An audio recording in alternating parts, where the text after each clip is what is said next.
Hello guys, welcome to my YouTube channel. आज हम लोग करेंगे द साउंड ऑफ म्यूजिक, जो हमारे बीहाइव का चैप्टर 2 है। इसमें 2 पार्ट है, जो एक है एवलिन ग्लेनी के बारे में और एक है बिस्मिल्लाह खान के बारे में। एवलिन ग्लेनी के बारे में हम लोग पार्ट 1 में पढ़ेंगे और बिस्मिल्लाह खान के बारे में पार्ट 2 में पढ़ेंगे। दोनों का अलग अलग पार्ट है। पार्ट 1 में एवलिन ग्लेनी के बारे में दिया हुआ है और पार्ट 2 में बिस्मिल्लाह खान के बारे में दिया हुआ है, जैसा कि आपके बुक में भी है। एवलिन ग्लेनी के बारे में पढ़ने से पहले हम कुछ जान लेते हैं।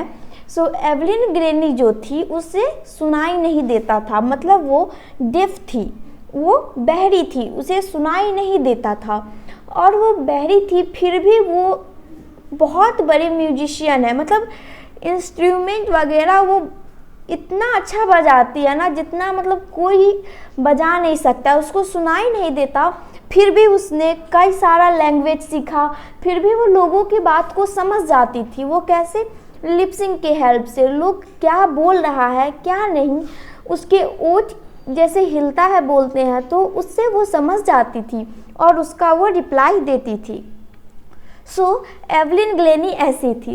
एवलिन ग्लेनी बचपन से ही डिफ थी या फिर बड़ी होके हो गई, उसका इंटरेस्ट कैसे म्यूजिक में हो गया, इस सब के बारे में हम इस चैप्टर में देखेंगे। स्टार्ट करते हैं हम लोग अपना chapter. Evelyn Glennie listen to sound without hearing it. Evelyn Glennie यहाँ पे दिया भी हुआ है कि वो साउंड को सुनती थी, ठीक है। एवलिन ग्लेनी साउंड को सुनती थी बिना सुने हुए, मतलब वो तो थी, मतलब ये बहरी थी वो, फिर भी वो साउंड को सुनती थी, सुनती नहीं थी, मतलब उसे फील करती थी। इस चैप्टर के हम लोगों का राइटर कौन है? Evelyn Glenny. चैप्टर को लिखा किसने है? डेब्रो कॉल्ब्लेक्स, इन्होंने इस चैप्टर को लिखा है। पहले हम लोग अपना देख लेते हैं बिफोर यू रीड, मतलब रीड करने से पहले इसमें हम लोगों को 2 इम्पॉर्टेंट चीज़ दिया हुआ है। वो क्या है वो हम लोगों को पहले रीड कर लेना है।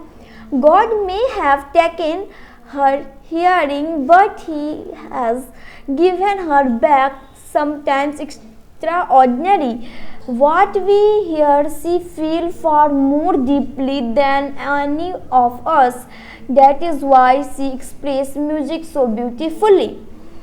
God जो है सबको सुनने की इच्छा शक्ति देते हैं। उस इच्छा शक्ति में क्या होता है, मतलब सबको मिलता है सुनने की इच्छा शक्ति। और ऐसा होता है जो बच्चा बचपन से बहरा होता है वो बड़ा होके गूंगा भी होता है, मतलब वो बोल भी नहीं पाता है। वो इसलिए ऐसा होता है क्योंकि जब वो कुछ सुनेगा ही नहीं तो वो सीखेगा कैसे बोलना, इसीलिए वो बच्चा कभी बोल भी नहीं पाता है और वो सुन भी नहीं पाता है।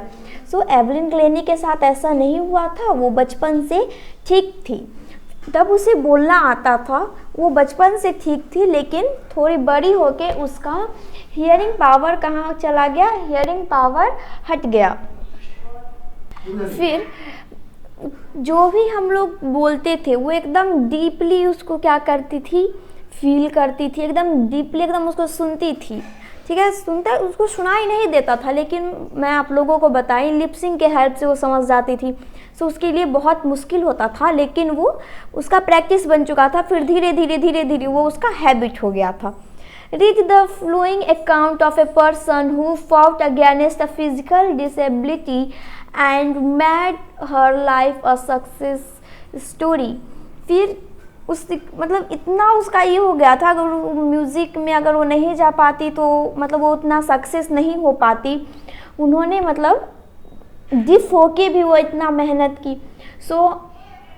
हर एक इंसान कॉमन नहीं होता है, हर एक इंसान में किसी के साथ भी कोई एंशिएंट हो जाता है। हम लोगों को उसे मतलब कि किसी को बोलना नहीं चाहिए कि तुम ऐसी हो तुम वैसी हो, हमें गॉड को थैंक्स बोलना चाहिए कि हमारा सब कुछ सही है, हमारे पास हियरिंग पावर है, हम लोगों को देखने का भी शक्ति है, कोई भी चीज़ हम लोग देख सकते हैं आसानी से। जो अंधा होता है उसे भी लोग चश्मिश चिढ़ाते हैं, ऐसा नहीं है, ऐसा हम लोगों को नहीं करना चाहिए। एवलिन ग्लेनी को भी डर था कि उसे भी सब चिढ़ाएंगे, इसीलिए वो अपना ये जो उसको जो सुनाई नहीं देता था वो अपनी मतलब सबसे छुपा के रखती थी कि उसे स्कूल में कोई चिढ़ाए ना कि इसे सुनाई ना देता है। सो हम लोग अब अपना चैप्टर स्टार्ट करते हैं हम लोग अपना चैप्टर। फर्स्ट पैराग्राफ में क्या है? Rush hour crowd jostle for position on the underground train platform. एक जो लड़की थी बहुत भीड़ में अकेले खड़ी थी। और कहाँ खड़ी थी?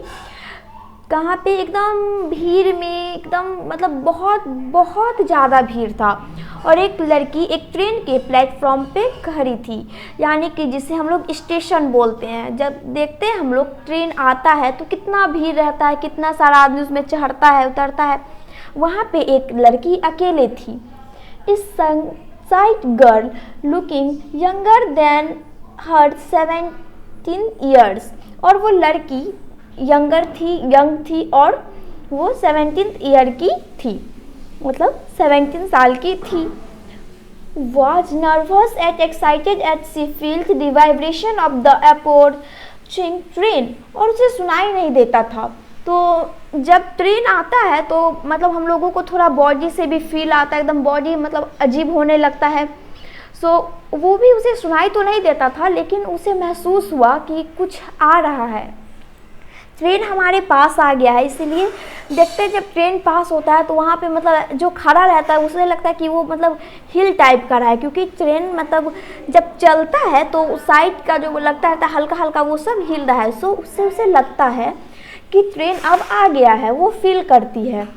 It was her first day at the prestigious Royal Academy Music in London and daunting enough for Annie Tanger's phrase from Shortest Farm। वो उसका मतलब पहला ऐसा दिन था जहाँ पे वो कहाँ जा रही थी? वो लंदन जा रही थी। वो लड़की लंदन में कहाँ जा रही थी? हम लोगों को ये याद रखना है, रॉयल एकेडमी ऑफ म्यूजिक। वो है कहाँ? लंदन में है, ठीक। वो लंदन जा रही थी और वो अकेले जा रही थी। But this inspiring music faced a bigger challenge than most। She was profoundly deaf। और उसके लिए बहुत मतलब एक बिगर चैलेंज था कि वो डिफ होते हुए भी वो इस बिगर म्यूजिक चैलेंज को क्या करेगी?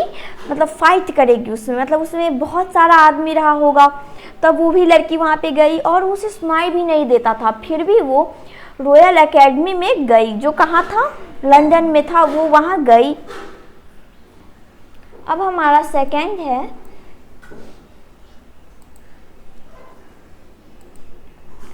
Evelyn Glennie loss of hearing had been gradually. और एवलिन ग्लेनी अपना मतलब वो लॉस मतलब हियरिंग पावर खो कैसे दी? Her mother remembered noticing something was wrong when the 8-year-old Evelyn was waiting to play the piano। उसकी मम्मी नोटिस करती हैं कि एक जगह पे एवलिन ग्लेनी मतलब जब वो 8 ईयर की थी, 8 ईयर में तो सभी स्कूल में ही होते हैं, तो उसके स्कूल में एक फंक्शन था, ठीक है, जिसमें वो पियानो प्ले का रोल करने वाली थी। सो ये हमारा क्वेश्चन बन सकता है और मैं आप लोगों को क्वेश्चन भी देती हूँ। सो मे बी मैं आप लोगों को ये क्वेश्चन दे सकती हूँ कि एवलिन ग्लेनी का हियरिंग पावर नोटिस कब हुआ था? जब वो 8 ईयर की थी और मतलब वो अपने स्कूल में अपने मतलब कि वो क्या प्ले करने वाली थी? वो पियानो प्ले करने वाली थी। सो जैसे टर्म आता है ना, जैसे कि जो डांस में लिया रहता है, तो ऐसा स्कूल में फंक्शन होता है तो ऐसे बुलाते हैं कि हमारा अगला परफॉर्मेंस, जैसे कि इसका है, इन्होंने डांस में लिया है परफॉर्म, फिर अगला परफॉर्मेंस सिंगिंग का है। सो आते हैं बच्चे, अपना गाते हैं, चले जाते हैं। सो उसी टाइप से एवलिन ग्लेनी एक पियानो एक इंस्ट्रूमेंट होता है जिससे क्या होता है? म्यूजिक। वो एक म्यूजिकल इंस्ट्रूमेंट होता है। पियानो एक म्यूजिकल इंस्ट्रूमेंट होता है। एवलिन ग्लेनी उसे प्ले करने वाली थी, ठीक है। They called her name and she did not move। और वहाँ पे जो अनाउंसमेंट करने वाले थे उन्होंने बुलाया एवलिन ग्लेनी। एवलिन ग्लेनी मतलब उसका नाम उन्होंने लिया, 2-3 बार लिया। एवलिन ग्लेनी जैसे बुलाया जाता है कि जैसे मैं किसी का भी नाम ले लूँ, जैसे मैं सीता का नाम लेती हूँ, सीता का अब है सीता परफॉर्मेंस करने आएगी अपनी डांस का सोच आती है, इसी टाइप से एवलिन ग्लेनी का नाम लिया गया। एवलिन ग्लेनी को 2-3 बार बुलाया गया। Evelyn Glennie please come to stage and play piano, मतलब ऐसा, मतलब उसको बुलाया गया, उसे बुलाते रहा गया लेकिन उसे कुछ सुनाई नहीं दिया। I suddenly realized she had not heard say Islam Glenny. So उसे सडनली रियलाइज हुआ कि वो सुन नहीं रही है। For quite a while, Evelyn managed to conquer her growing deafness for friend and teacher. वो मतलब कौन के लिए, जैसा मैं आप लोगों को बताई, छिपाने लगी थी। एवलिन ग्लेनी जब छोटी थी तो हर एक बच्चे के मन में होता है कि जैसे कि कोई बच्चा, मैं आप लोगों को स्टार्टिंग में ही बताई, चश्मा लगाता है, उसे सब चश्मस चिढ़ाता रहता है।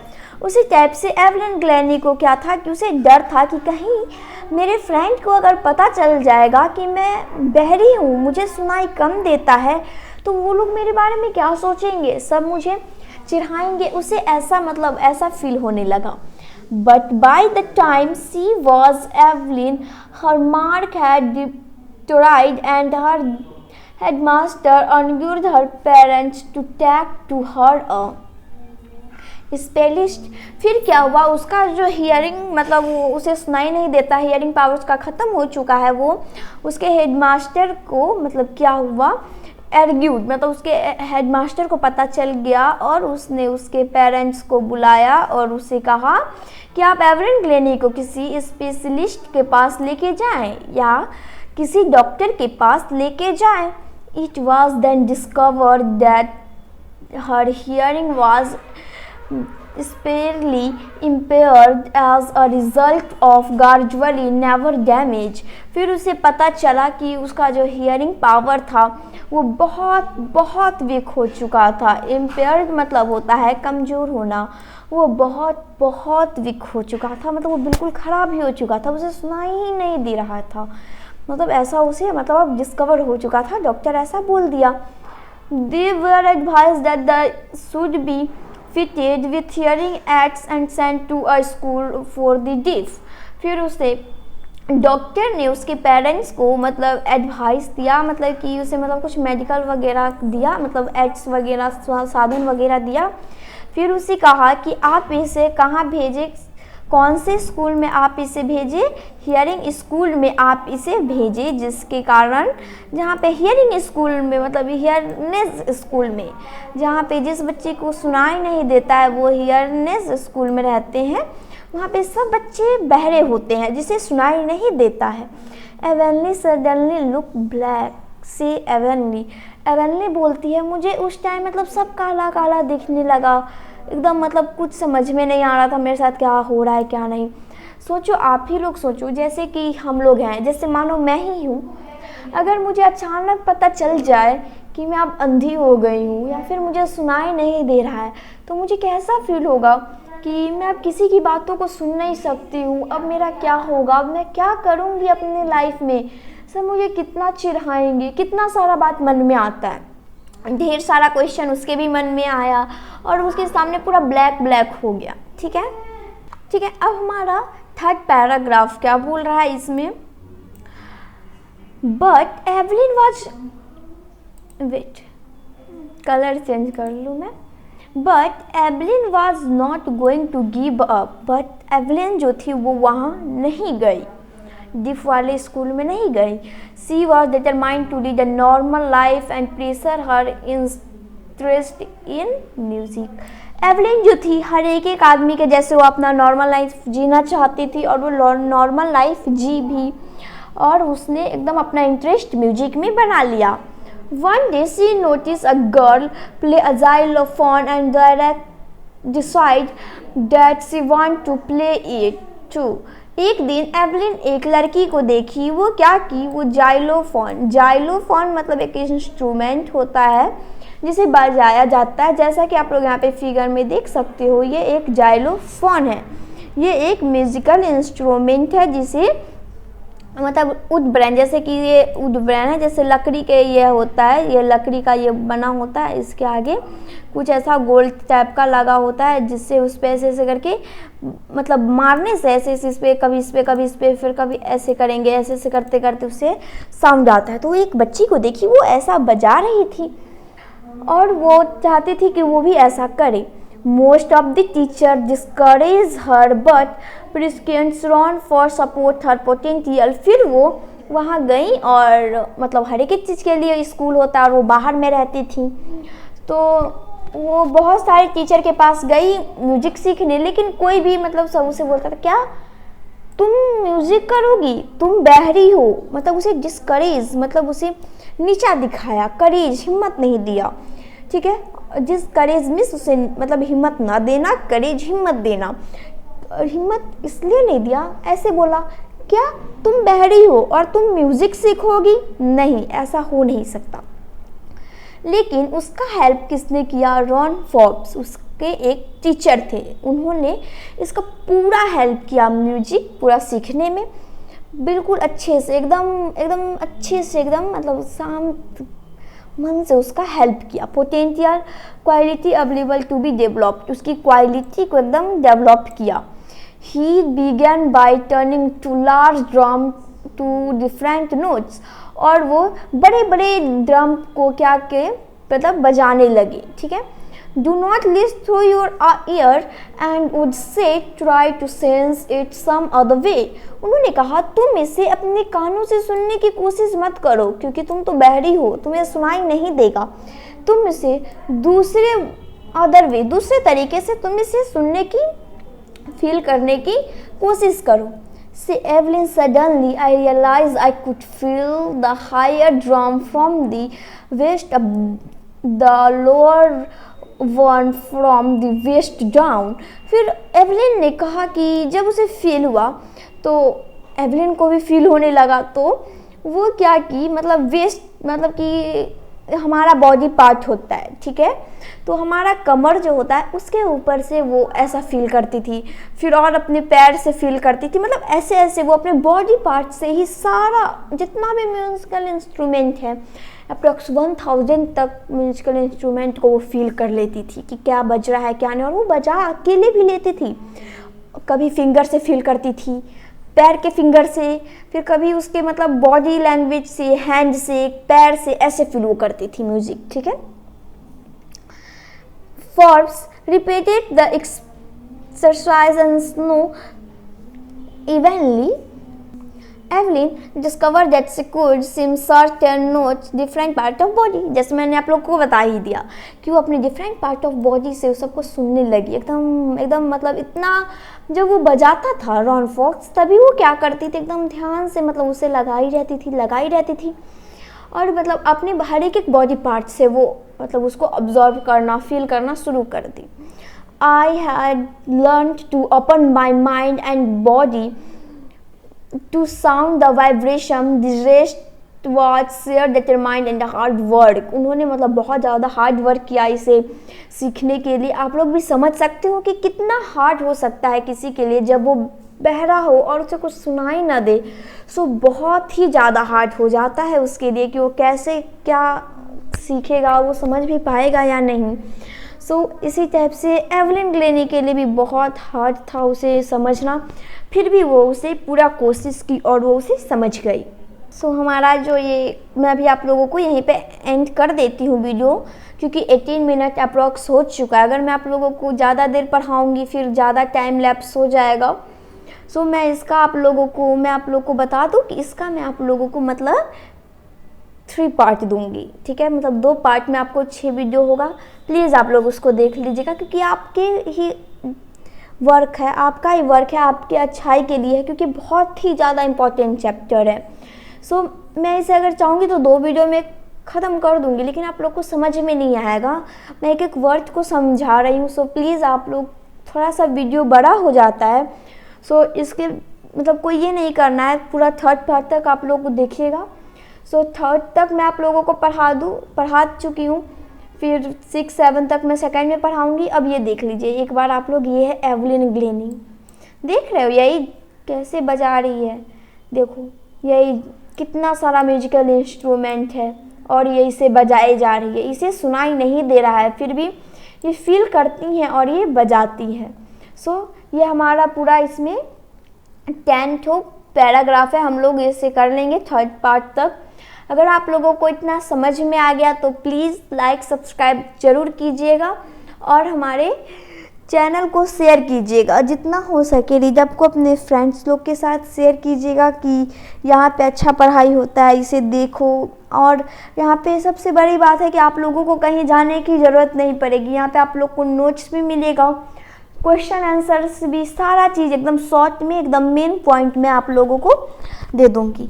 सो प्लीज़ आप लोग मेरे चैनल को शेयर कीजिए। Thank you, have a great day.